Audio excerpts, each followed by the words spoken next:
we heard about Pearl Harbor, all the young boys started going into the service at that time. I was only 16 years old at the time, but I would have went. They knew we had to go, so they accepted it as it was. They drew my number, went into Chicago. They asked for people to join the Navy. They asked for people to join the Marines. And I took the Marine Corps because I wanted to get this war over with. Sometime in June of 1944, we went to Pearl Harbor for a couple of weeks, and I was attached then to the 4th Marine Division. We went to Guam. Then from Guam to Iwo Jima, I was scared. I seen so many bombs being dropped and so many people firing their rifles. And I started to pray as soon as I got into that landing craft.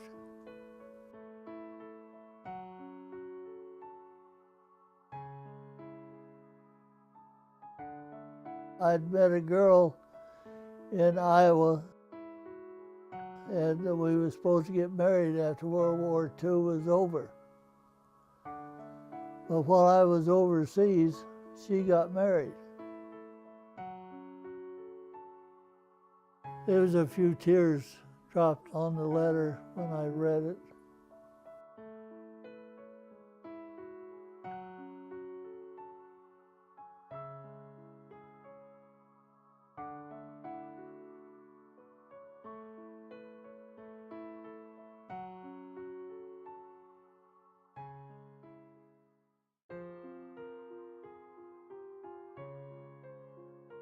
I had a twin brother,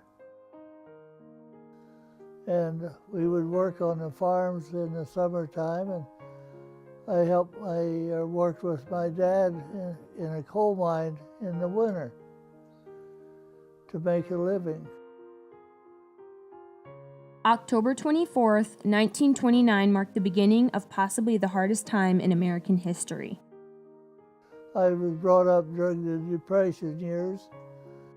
The infamous stock market crash left more than 13 million people unemployed. Family incomes dropped 40% in just 3 years, from an average of $2,300 to $1,500 per month. More than 1 million families lost their farms, and in 1932 alone, 273,000 families were evicted from their homes. If you got a 50-cent piece for a day's work or $1 a day, that was good money in those days. You know, you're lucky. Each person in every family tried pitching in what he or she could during this tough time. My twin and I would load those chunks on the little river or little coal cars, and we'd load a ton on each one. So each ton that we would load on those little cars, my dad made $1 for it.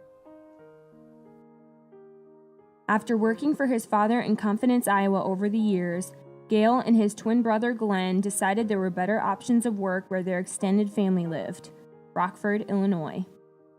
We didn't want to make coal mining, do it all the time. So we told my dad that we was going to move, or we was going to leave and come up here. So we just followed them up and came to Rockford. Before he went into the U.S. Marine Corps, Gale would spend his days off with his brother and a few friends away from working in the coal mines. I chummed around with my twin. He chummed around with another guy, and of course I chummed around with a kid by the name of Guy Butts. He had a 1925 Model T Roadster pickup. So one Sunday, we decided we wanted to go see a movie over at Seymour. That was about 12 miles or 15 miles from where I lived in Confidence. Of course, the town that I lived in didn't have no theaters, you know. So we drove over there, and there was 3 of us in the Model T, and there was 3 girls walking around the square. So we stopped in front of the theater, and as these girls came up, we each picked out the girl that we wanted to meet, you know. So I picked out this one girl. She was the oldest, and we introduced ourselves, took her to the movie, and that was how it came about. Gale and his girlfriend Gwyneth agreed to get married after his number was drawn and before he went into the service. I thought my twin brother was going to go into the Marines, and he thought I was going to go into the Navy. So as it turned out, he took the Navy and I took the Marine Corps. Before he left for his training, Gale thought about how this would affect his life and the hardships he and his family would have to endure. In a way, but actually no, because life otherwise was rough too, you know, with being coming out of the Depression years and not much money, and everything you got you had to work for. Gale came from a rather large family of 3 boys and 3 girls. Having been born during World War II, every family member knew they each had a job to do. My older brother was Navy, and he was in Florida training as a driver for a landing craft. After Gale enlisted into the United States Marine Corps, he then traveled to San Diego where he initiated his training. I was at Camp Pendleton, California. Everybody was saying, "You'll be sorry, you'll be sorry." It was in April and May when we was in boot camp. Marching out on that big parade grounds there at San Diego, it was rough, but it was good. After training for some time in Camp Pendleton, Gale had the opportunity to start his action in the Pacific. Well, I was attached then to the 4th Marine Division, and they brought up a replacement outfit of 800 Marines, and I was chosen to be one. They took us from Camp Pendleton to North Island in San Diego, and we went aboard the USS Ranger. After she docked in San Diego, California, more than 1,000 U.S. Marines boarded the USS Ranger the morning of July 28th. You know, there's so many Marines on there, and you didn't have too much room to really breathe because everybody was doing something, you know. Mostly playing poker on deck. After leaving San Diego, the USS Ranger made her way across the Pacific. On the morning of August 3rd, she arrived with all of her servicemen at Pearl Harbor. I was at Pearl Harbor for a couple of weeks and went to Maui Island, which was our home base. I trained with the 25th Regiment for a few months that I was there. And we left Maui in sometime in January, I think about January 20th. We went to Guam.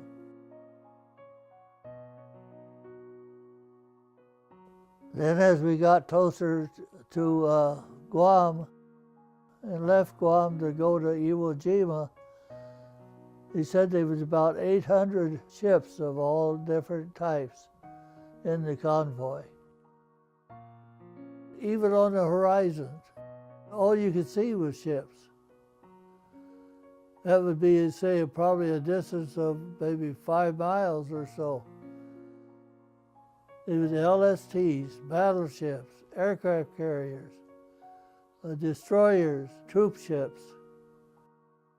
I was in the 4th platoon. It was Easy Company, 2nd Battalion, 25th Marines, 4th Marine Division, and we were supposed to have been in reserve. And they got hit so bad that they called us in too.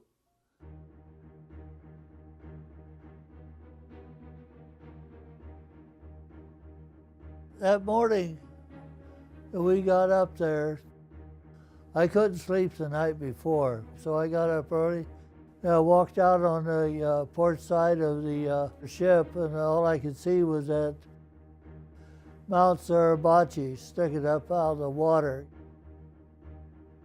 It looked like something out of this world. And I knew that within hours we would be on that island. But they called us, pretty soon they called us up on deck. We was to go in. And as we pulled away from the troop ship, then we went into a circle, like a wagon train, you know. Went around in a circle until it was time for us to depart and go in.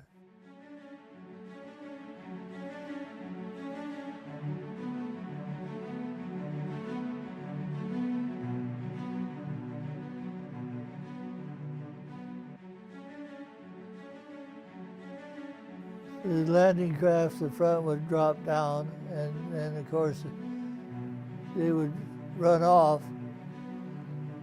You just started to pray then and make sure to try to get off of that landing craft, because there were so many of them getting blown out of the water that you was afraid that would happen to the one you was on. The beach was so soft. It was just like trying to run in snow. You could see the footprints of the guys that went in ahead of you. And I was an assistant BAR man, so I was carrying 2 bandoleros of BAR ammunition. But I got onto the island and it was so heavy that I couldn't run at all. I just had to walk. A lot of the Marines just got to the beach, and that's as far as they got. A lot of them didn't even get to the beach. A lot of them was blown out of the water as they was going in.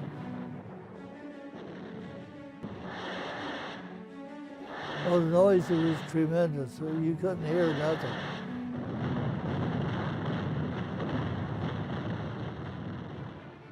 The first day, we had to go back and knock out a Japanese machine gun nest as they was shooting our Marines in the back. So we went back and we had to cross a minefield, but you had to step exactly where the guy in front of you stepped. Otherwise, you could have stepped on a landmine. But anyway, I laid down. We got fire. They started firing at us. And I laid down on the ground. And I talked to another Marine that was there, but he didn't answer. He was already gone. The first Japanese that I saw, well, most of them was hidden in the caves and so forth. The ones that you did see was already killed, you know. And then that ended the first day.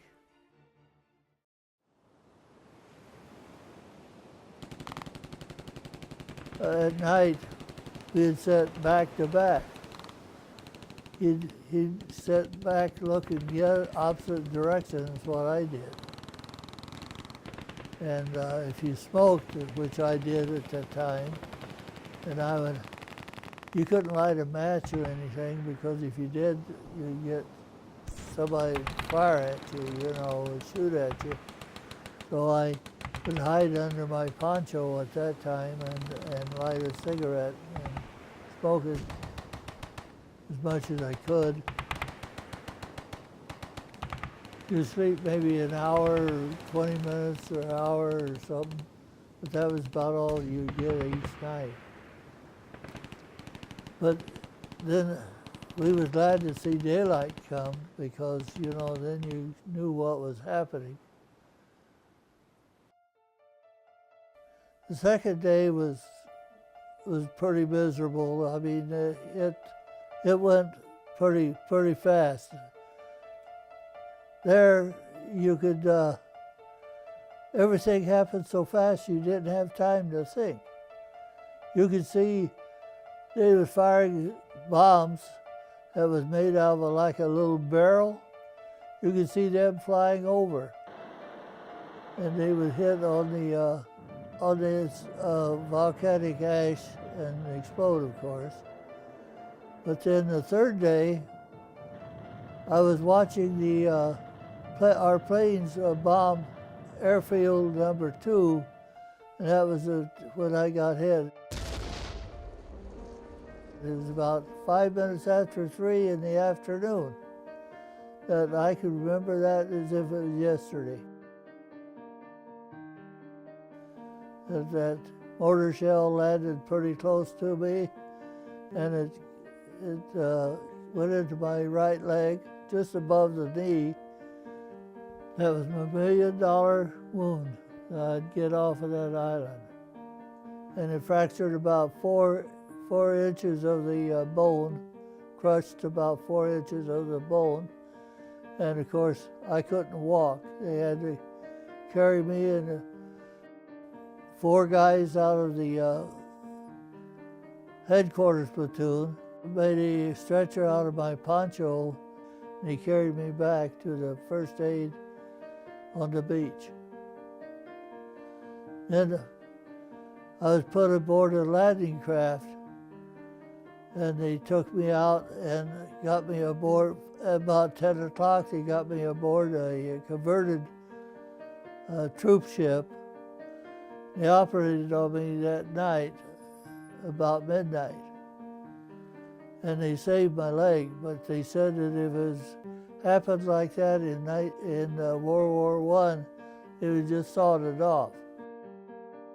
After a few days, I was transferred from this troop ship to the big hospital ship in a wire basket on a rope between the 2 ships. Then about a week later, after they filled up the hospital ship, I was taken to the island of Saipan in the Marianas. While overseas, Gale received a letter that would change everything. I never did dream about getting one, but it happened. Gale's girlfriend Gwyneth wrote him to say she couldn't handle waiting for him any longer, and she made the decision to marry another man. I don't know what happened. Because it was one of those Dear John letters, you know. Gwen didn't want to leave him, but felt she had no other choice. I didn't think she'd ever do it, but she did. I was at Saipan where they put me into the body cast, and then they flew us towards home. And of course, being in that body cast all the way from Saipan clear to the United States, I was in that thing for about 3 months. I'd heard about other Marines calling home. My mother's birthday was March the 30th. So I thought, well, now this would make a good birthday present for my mother. So I called her on March the 30th of 1945. That was her birthday present. It was something else. I mean, I told her not to worry, that I was on my way home. I was there in Oakland for a period of time, I don't know, a week or 2 weeks. Then after that, I was brought home. It took quite a while for my leg to heal, but it was nice to get that thing off. But I had to learn to walk all over again because I've been in that cast for 3 months, you know, you don't get to walk too much. A while after Gale was finished with recovery, he moved on from his heartbreak and met someone new. Well, actually, with her, I met her at a dance hall there in South Beloit. It was a tavern, and of course they had the dance hall with it, you know. And I used to go up there every so often, and I met her at the dance hall there one Saturday night. Went together for a year or so, and got married December 20th of 1947.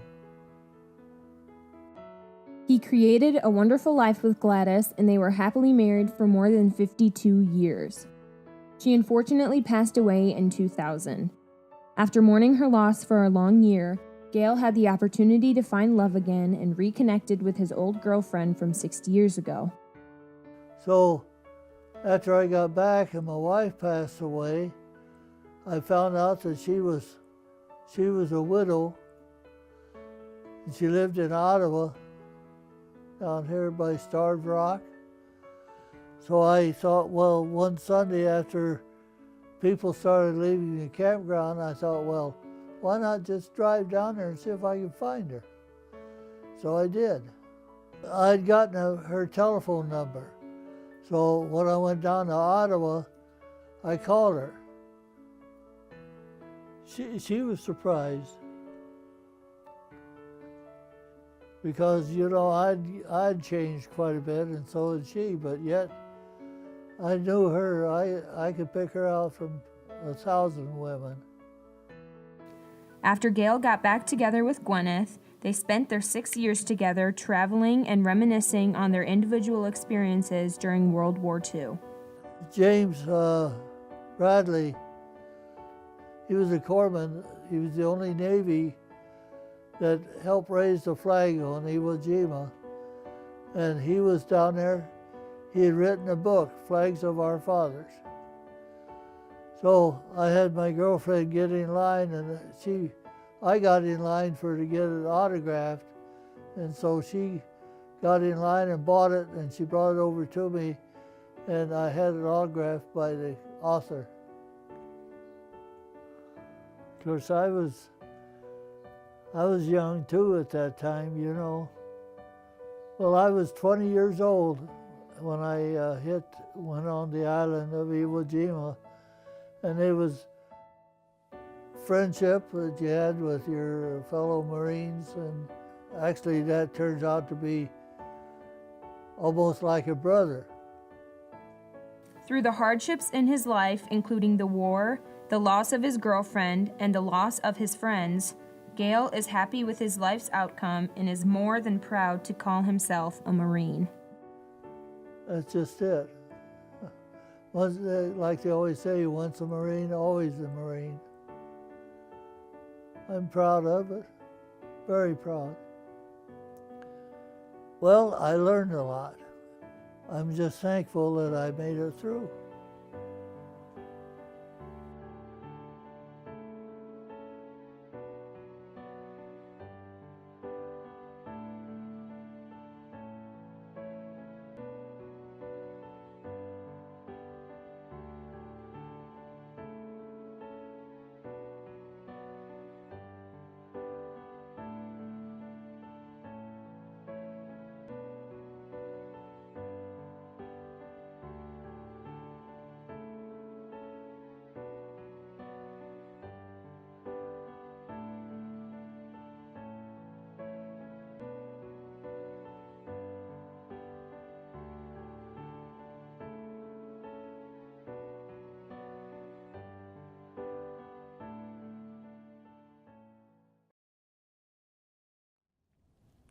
The one word that comes to mind would be kind-hearted. He's unlike any person that I know. I go to him every Sunday or every Sunday that I can in order to talk to him, learn more about his life, his experiences, anything. I learned from him in this whole experience that, it's not about yourself. The entire reason that he actually went into the service was to serve others. He sacrificed his life, his family, his friends, everything that he had, just so that we could have freedom. And for that, I'm greatly indebted to him and everything that he has done for our country. I mean, really, what more could you ask for in a person?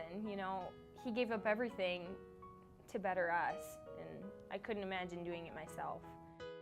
It's truly an honor to learn about his story and being able for him to talk to me about it. He truly is an inspiration. To my veteran, Mr. Gale Park, there really isn't anything better I could say other than thank you. Thank you for your service. Thank you for your knowledge.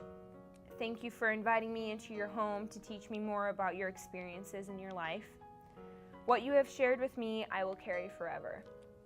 Your sacrifice among your courageous friends more than 70 years ago has given me and all of the other American citizens our freedom. I know it is not free. It is earned through your sacrifice.